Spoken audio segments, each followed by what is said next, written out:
When you think of Purdue sports, what are the first teams that come to mind? Football, men's basketball, those are probably the main ones. And for good reason. They are the two most popular sports in America and some of the best teams here at Purdue. But why though? Why do we put so much focus on these men's sports when our female athletes work just as hard and find similar success? The Purdue volleyball team is consistently not just one of the best teams in the Big Ten Conference, but also the country. Soccer had one of its best seasons in 2021. And while Purdue women's basketball hasn't come close to the winning and success as the men's team, they're on the rise with the beginning of the Katie Gearlds era. In fact, the team just made their first NCAA tournament since 2017. So let's change our viewpoint. We want to take the opportunity to see things from another angle. Let's give our women some shine and listen to their stories. Let's find out what's behind the Boilermaker.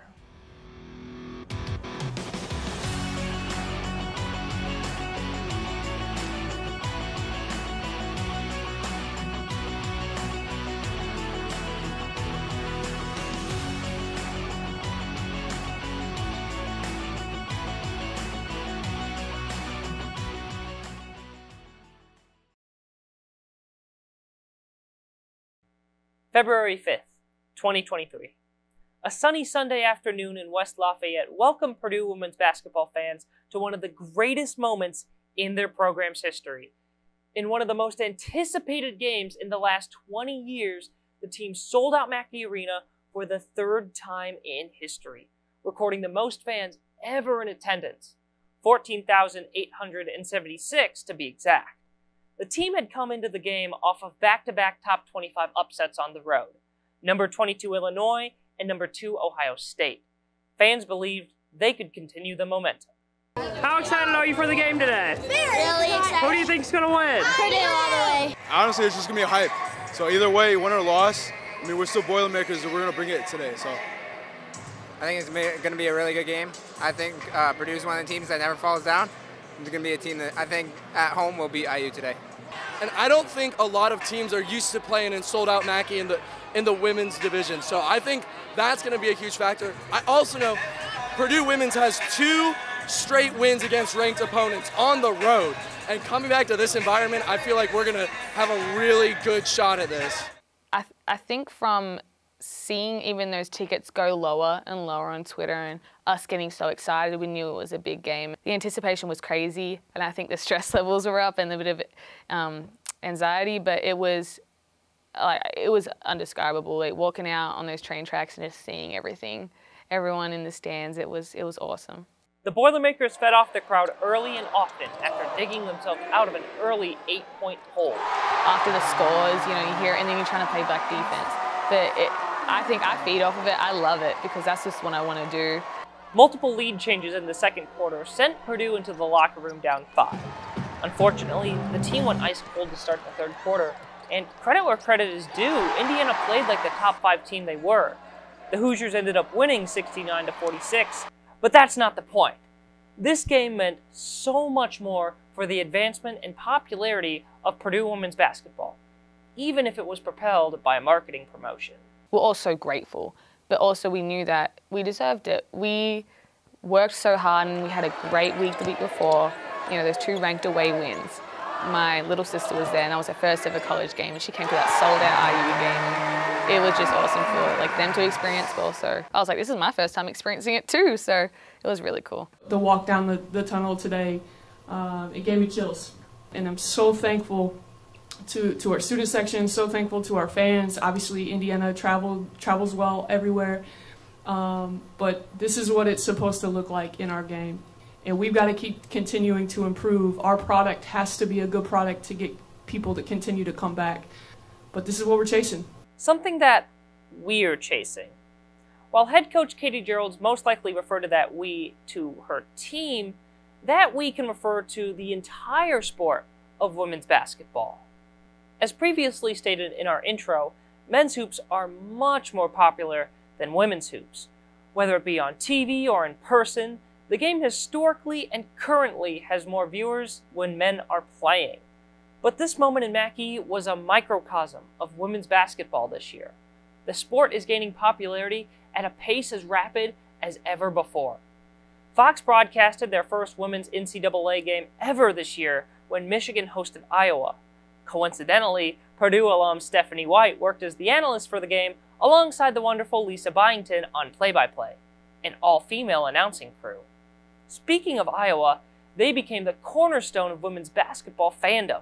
Their loyal fan base constantly sold out Carver Hawkeye Arena, and of course, they were led by none other than Caitlin Clark. High-level basketball has been defined by the level of play by men in the NBA, and Clark resembles three of the most glamorized traits in NBA fandom. While Clark can't fly like Michael Jordan, she sure does have the clutch gene of the GOAT. She's an elite scorer, driving to the basket and launching absurdly deep threes like Stephen Curry. And finally, she can do it all. Put her team on her back and carry her team with all the pressure in the world on her, like LeBron James. Clark embodied key traits from some of the most popular NBA players of all time. That's what makes her great. She's a player who transcended the gender barrier in sports. Her highlights and swagger drew the attention of eyes around the nation, breaking records for both the men and women's tournament. Clark's NCAA tournament run was legendary, one of the greatest of either gender, and it culminated in the most-watched national championship game in women's history, peaking at 12.6 million viewers. Ultimately, it was a huge year for the growth of women's basketball.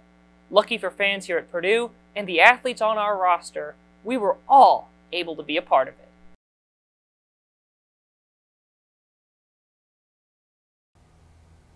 One of the most important things to keep in mind when looking at athletes is how sports are historically segregated by gender due to the fact that they have been dominated by men. This has led to the formation of stereotypes that have permeated our culture. The preconceived ideas about women in sports will continue to play a factor into how society views women and their capabilities. It took athletes such as Billie Jean King and Megan Rapinoe to ultimately break the stereotypical gender role and show the world that women in fact are important figures in sports. Purdue Soccer's Abigail Roy discussed her experience growing up playing on boys' teams. I think a lot of girls can attest to playing with guys where there are times where it's like, hey, you can pass me the ball and I'm not gonna, be a liability every single time. So I think it takes a little bit of getting used to, maybe on their end and same on my end, but eventually, yeah, I thought that I could keep up with them and I thought I was getting quicker. And just like Abby Ellis, Abigail Roy said that she deserved it. She had worked hard enough and was good enough to keep up. I think there's always those doubts that you're like, can I keep up with them? But I think at the end of the day, if I had those thoughts, I'd be like, no, I deserve to be here and I can play, and if I make a mistake, that's okay. Just move on and they'll move on too. Purdue volleyball's Maddie Skimmerhorn did not have that experience playing with guys, aside from her cousins. However, as she begins to transfer to the next stage of her life, she has taken on the opportunity to help coach the boys volleyball team at Jefferson High School.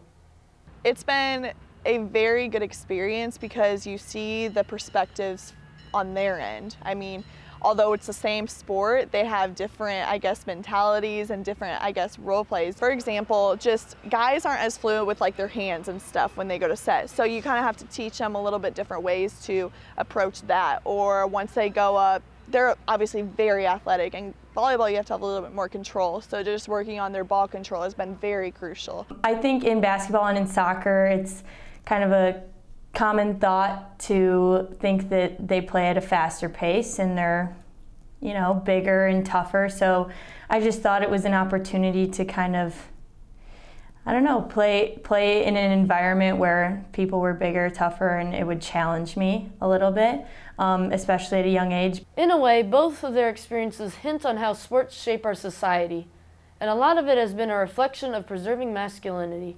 As stated, sports teaches and reinforces gender stereotypes at a young age. There is a stereotype that men are stronger and tougher, following social concepts such as the pain principle. Men feel independent, expressing it with aggressive, strong, competitive spirit. Meanwhile, women are often viewed as weaker and softer figures, such as Roy until she proved herself.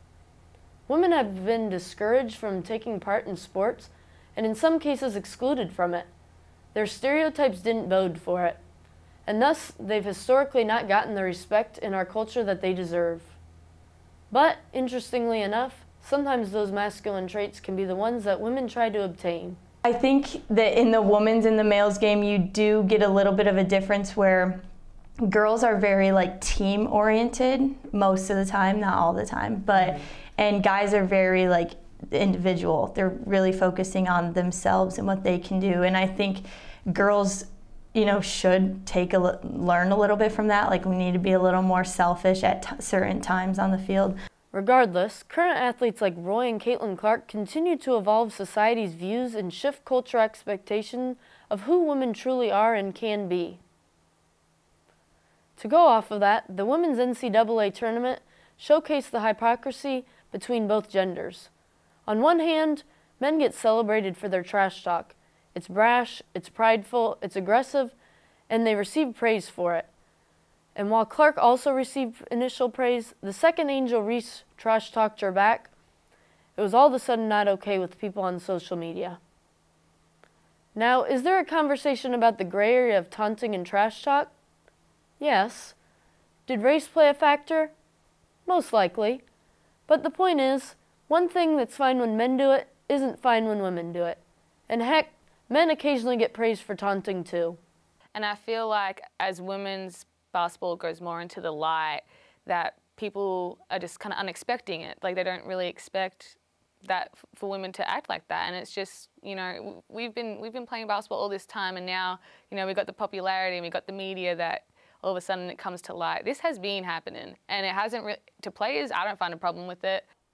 In the end, women's and men's sports will continue to teach children and society stereotypes to fall into.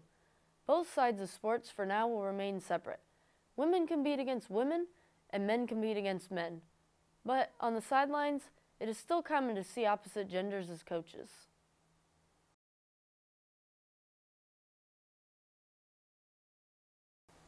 I mentioned that Skimmerhorn coaches a boys' team. A woman coaching boys, and she plays on the women's team with a male head coach. That goes for Roy too. It's only Ellis whose current coach isn't a male, yet she had predominantly male coaches from the ages 15 to 18. I enjoyed all of my coaches. They were great. Don't really have a preference as to if my coach is male or female. He's had so much experience in the women's volleyball world. So me coming in, he does understand how we work, and he understands how each of our personalities are different. And I think that's what makes our culture special. Obviously, there are times where we rely on our assistant female coach a little bit more than him, just because female to female, that's how it is. I just go up and talk to her about something. I'm like, is that just something I need to talk to you about as a female? Or maybe it just might be something you just want to approach an assistant about instead of a head coach. Yeah. Sometimes, yeah, it's just having that extra female support. And I think she is a really good balance for our staff. I personally don't feel a big difference. I think that with the woman coach, sometimes it's at first easier to talk to. Like, you just kind of feel that bond, feel like you can be maybe a little more open and honest. But in my experience, I've been able to be extremely like open and very translucent with my male coaches just as much as I am with my female coach. Coaching is a huge responsibility. You have vulnerable athletes who put their wholehearted trust into you to help them succeed. And coaches Drew Roth and Dave Shundell have done so. Ever since he's recruited us, he just constantly tells us how much he does believe in us and how much we are worth to the team. While players sometimes feel more comfortable with a same-sex coach, Skimmerhorn and Roy show that gender ultimately doesn't play a big role in their player-coach relationship. A good coach is a good coach, regardless of who they are. That's something Skimmerhorn will look to embody as she continues her career coaching boys and girls. I think that's kind of what I want to do when I'm done, is help coach girls. I love giving lessons when I'm home, helping with camps. I actually have my own camp back at home that I try to do at the end of May every year. I just think it's super cool, and I always just try to put myself in their shoes, so I just like giving back. I think it's really cool.